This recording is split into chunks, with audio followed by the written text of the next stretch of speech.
have all been having a truly fabulous festival so far. I'm sure we'll all agree that this is kind of awesome, isn't it? Do we like these kinds of things? I think we do. And we've had some fabulous talks so far. I think what we've heard so far has been incredible. Hopefully I can offer something positive as well to an incredible day. And I've called my talk A Hope in Hell, Being Vegan in a World on Fire. And this, like everything else you've heard today, is going to be a very honest talk. Because vegans are very honest people. We are evidence-driven and we are data-focused. It is because we examine the world around us and understand exactly what is happening that tells us that we have no moral or intellectual choice but to be vegan. And the rights-based philosophy of veganism is the most consistently true philosophy ever conjured from the mind of humanity. But because of that, that means we are confronted by some difficult things. And so today, I'm going to be describing the world as it is and how people who are vegans can respond to the way that the world is. And by way of beginning, we can spend a moment or two by considering those who are presently in charge of our world, politically, economically, socially, in terms of dictating discourse and the things that get talked about and the attitudes that get described. Good God, it really is that awful. And when we look at those kinds of people who achieve those positions of power, we can of course think about things like power and personality type. There has been a lot of research into this, and we know that essentially really nice people, people like us, aren't necessarily driven to want to dominate and control.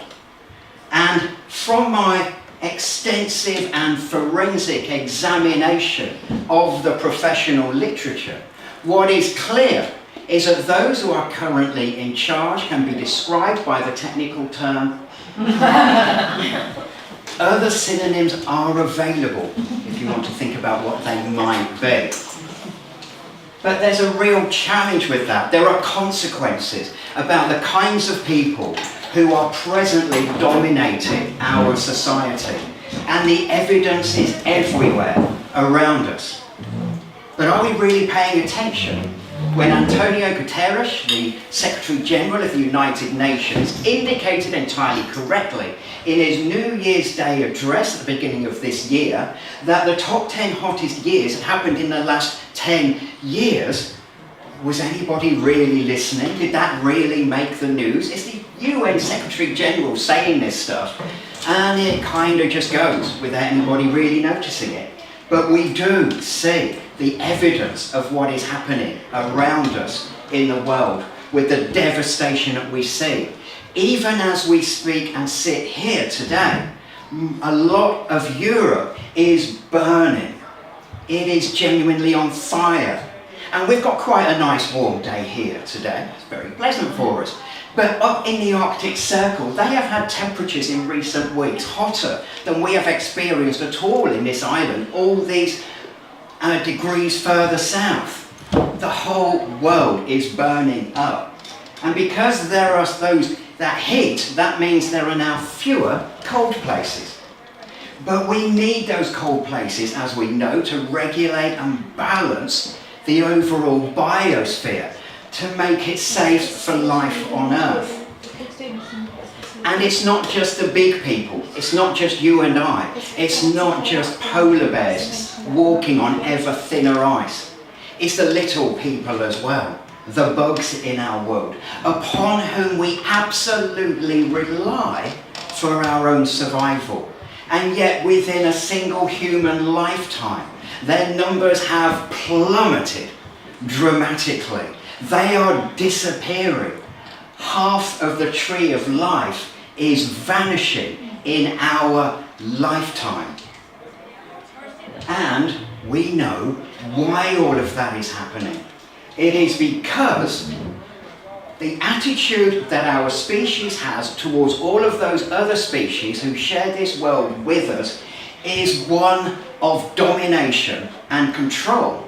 Once again, like our political and economic and social media leaders, it is the asshole attitude.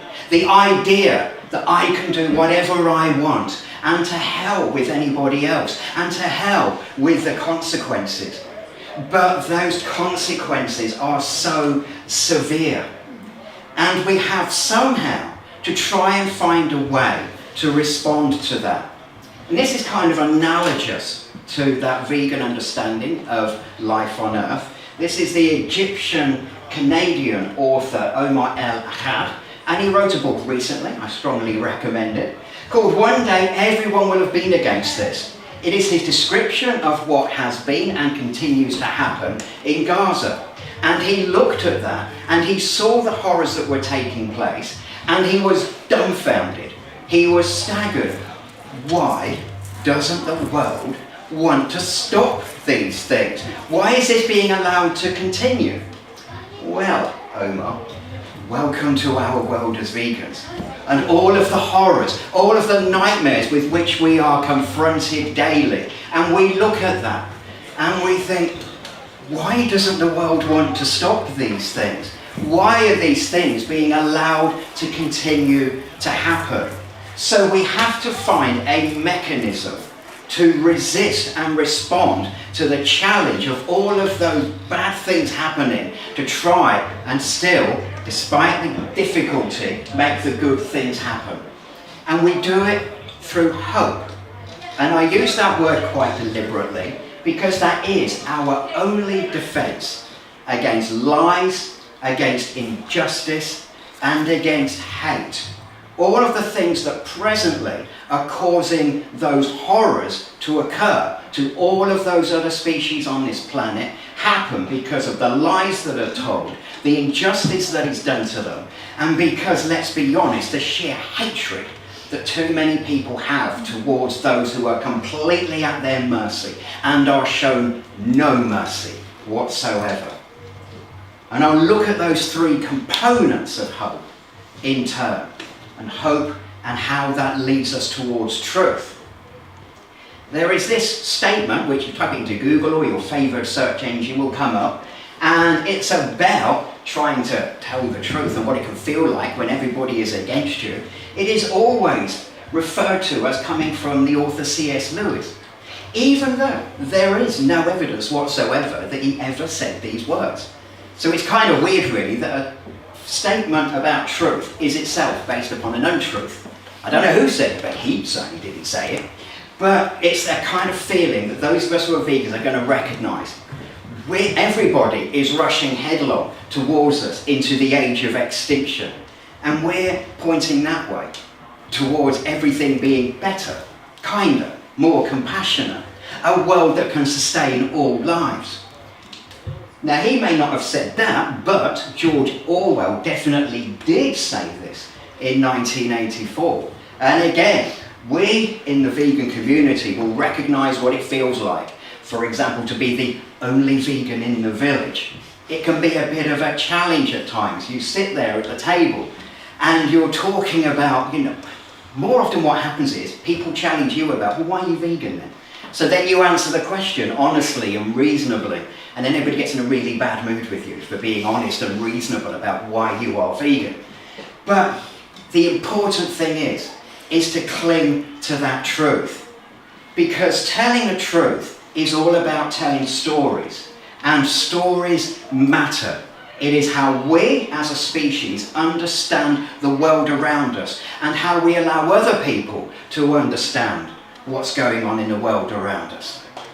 There is this thing over in the left corner called Who Will Tell My Story? A Gaza Diary.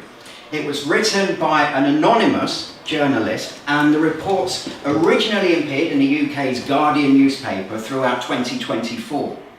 And those reports have now been collected into book form. It is extraordinary writing put together under the most intensely difficult circumstances.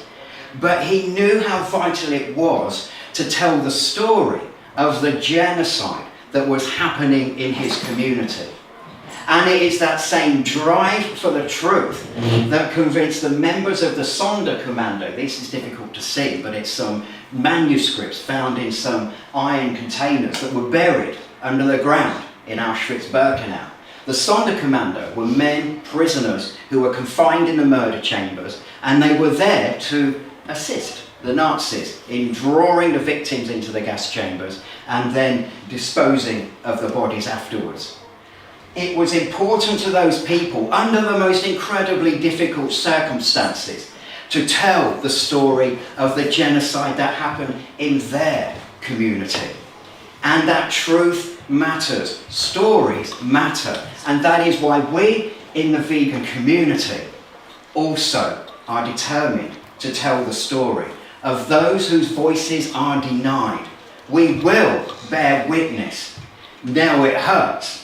It's hard because we feel, because we care. Then bearing witness to those you know are about to die in the most savagely awful ways is tough. It is not an easy thing to do. But we tell the story because the truth matters. And why the truth matters is because truth is the only way that we then get to justice. And justice is important because justice is one of those wonderful things that simply is. Justice just is. It's either there or it's not there. It's either present or it's not present. It can't be diluted. It can't be cut up. Justice does not do halfway measures. It's one of those things that just is the way that it is. Kind of like some of those things in mathematics. For example, like the fact that there are 5 Platonic solids, regular polyhedra in 3-dimensional Euclidean space. There are 5 of them. There's not 4, there's not 6. There's only 5. Maybe we'll find a 6, but it's pretty unlikely. It is what it is. And justice is also what it is. It's either there or it's not there. And we can consider the example of, for example, a prisoner who is wrongly convicted, is completely innocent of any charges or crime. But as we know, there are many governments around the world who are more than happy for people to be confined on trumped up charges. Now, when that person is confined, I know, yes, of course, I'm sure they would prefer that their bedding is nice and clean rather than being filthy. They would prefer it if they have an opportunity for some exercise as opposed to no exercise. They would prefer it if there is access to natural light as opposed to being kept permanently in semi-darkness. But all of those things miss the point, because the point is their confinement when they are innocent. Anything else is irrelevant. The injustice is their confinement, not the degree of their conditions whilst they are being confined. And so similarly, it is missing the point to describe, for example, battery cages or cage-free hens. It is a nonsense to describe zero grazing or grass-fed cows. That's missing the point. The injustice is that those beings are being exploited, used at all. And it's for that reason that welfarism as a concept is dead in the water. It makes no sense, because it suggests that it's okay to use and exploit, so long as you do it in a relatively nice way. But that's not what justice does. That is not how justice works, because justice talks about rights which cannot be diluted or divided. If rights are being violated, for example, the right to have the life that is yours, the right to have freedom from exploitation, the right for freedom from mutilation and abuse, if those rights are being violated, then those rights should not be violated, because that's not what justice will accept. The novelist Gertrude Stein, in her 1913 poem, Sacred Emily, gave us the famous phrase, "A rose is a rose is a rose." It's a deliberate tautology, because it's describing the fact that in this world, some things just are the things that they are. Nothing more can be said, nothing can be added, and nothing can be taken away. And we know that an injustice is an injustice is an injustice. And we will stand against that. We will tell those stories. We will fight for the truth, because the truth tells us that there is an injustice taking place. And we are able to be that focused on doing those things under such incredibly difficult circumstances, because we also have love in our hearts, souls, minds, however you want to describe it. Now, when I talk about love, obviously I'm not talking about romantic love. I'm not talking about anything sentimental or saccharine. I'm talking about that understanding, that knowledge of kinship and recognition that other lives matter too. That sympathy for, that empathy with other lives. That connection to others that is so positive. And we kind of see it throughout the rest of the natural world. That understanding, that connection, that kindness. Okay, there are kitty cats as well, who live in their own little space. And they have this extraordinary, wonderful ability to be absolutely, magnificently indifferent to human beings. Those who would claim superiority over them, when they know absolutely that cannot possibly be the case, because they're a kitty cat. And I'm a kitty cat person. This is Muffin. She was my little kitty cat. She died a few years ago, sadly. But when I took this picture, I think she was just profoundly disappointed that I hadn't been chucked on the bonfire in the back as well. What do you mean? You're letting him stay here? It's ridiculous. But cats are the exception to the rule that proves that in life there is empathy and sympathy for one another. That connection, and that is what drives us forward. That is what gives us that strength to do what we do. We are kind souls. We are gentle souls. But there's a profound strength behind that, because it is extraordinarily difficult to be confronted with horror day after day and get on with it and still tell those stories, still tell the truth, still fight for justice. We are that focused and that determined. And the fact that we are that means that the hell that we have made on Earth, our species, has an exit. And we are the way out. Those of us who recognise the validity, the absolute, indivisible truth of the rights-based philosophy of veganism are the way that humanity gets out of the mess that it has got itself into. Now, I know that this picture here, you can't see it terribly well, but it's very cliched, very idealised, I know. But actually, my goodness, wouldn't it be so much of a nicer, kinder, better world where life can just absolutely flourish and it can just do everything that it needs to do in order for all lives to have their place and their time on Earth? We are so driven, you can see how remorseless we are about it. Now, this is a picture from a movie called The Terminator. Many of you may recognise this. Came out 40 years ago now. I remember watching it at the time. Been around for some years now. And it was said back in those 1980s days about a machine, the Terminator, that apparently came from 40 years in the future, so last year. We didn't quite get to Terminators, we got ChatGPT instead. So, okay, whatever. Don't know whether that's better or not, really. But that Terminator machine was remorseless. It was designed only to kill its enemy and destroy. It couldn't be bargained with. It could not be reasoned with. It was not going to stop until it had achieved its objective. And in a way, we are kind of like the anti-Terminators. We're the opposite of that. We don't lose hope. We don't show any weakness. We tell the truth. We fight for justice. We keep on going. And we are never, ever going to give up until all are free. That is what we do. But I know that right here, today, right now, it feels like hell on earth when we consider the things that we have to be confronted by and the things we are trying to change. It is hard. We bear witness to a degree of suffering that is incomprehensible. We try to comprehend it. We try to articulate it and tell other people. But it is huge. It is enormous. And it can hurt us. It can hurt our minds intellectually. It can hurt our hearts emotionally. This is not an easy thing to do. And I know we bear witness. We go through the day and we see all those things. And it makes us cry. It can drive us mad. And then we'll go home, we'll go to bed, and we'll lie down and we'll toss and we will turn. And if we sleep, we will sleep fitfully if we sleep at all. But then the next day, we get up and we do it all over again. We have that hope. We tell the truth. We fight for justice. We tell every story. We make the future happen because that is who we are and that is what we do. Thank you.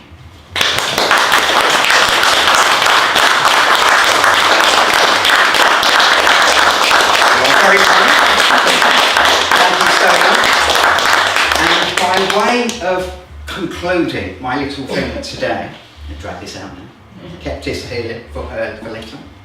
I'm just going to share with you a few words to sum everything up, if I may. And it's a few words that I've called for every one of you.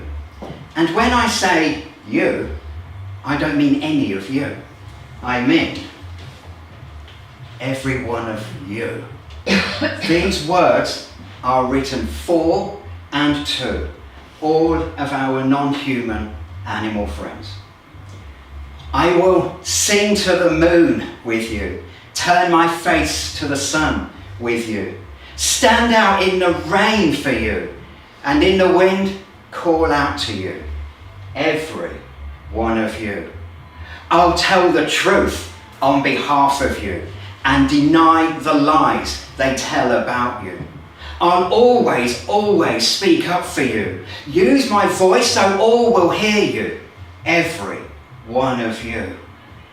I know the person that is within you, the life that shines so bright from you, your curiosity about the world around you, your searching for the sky that rises over you, the intelligence in the mind of you, the care that is in the heart of you, the softness of your steps upon the earth below you, your wish for quiet and peace in the air around you.